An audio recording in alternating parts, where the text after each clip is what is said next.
May isang tao sa tahimik na bayan, pangarap ay dala sa bawat daan. Si Rodel de Guzman ang kaniyang pangalan.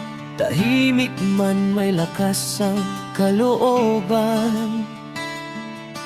Sa bawat araw na dumaraan,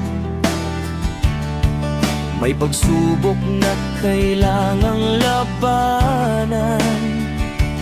Pero hindi siya sumusuko kailanman. Kahit minsan ay napapagod din ang damdaman.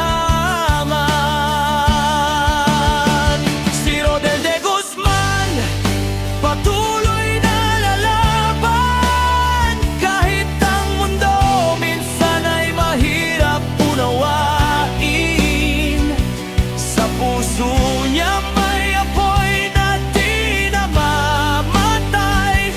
Balang araw ang pangarap ay makakamtan din.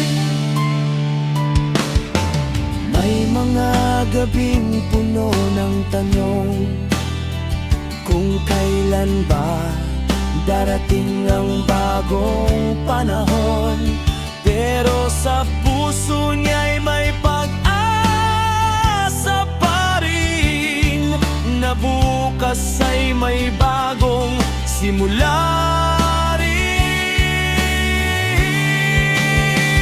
Si Rodel de Guzman patuloy na lalaban. Kahit ang mundo minsan ay mahirap unawain, sa puso niya may apoy na di namamatay.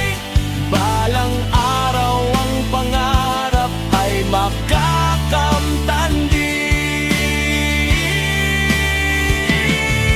Hindi man madali ang bawat hakbang, may Diyos na gabay sa kanyang landas. Ang kwento niya'y di pa tapos, ito'y simula pa lang ng bagong bukas.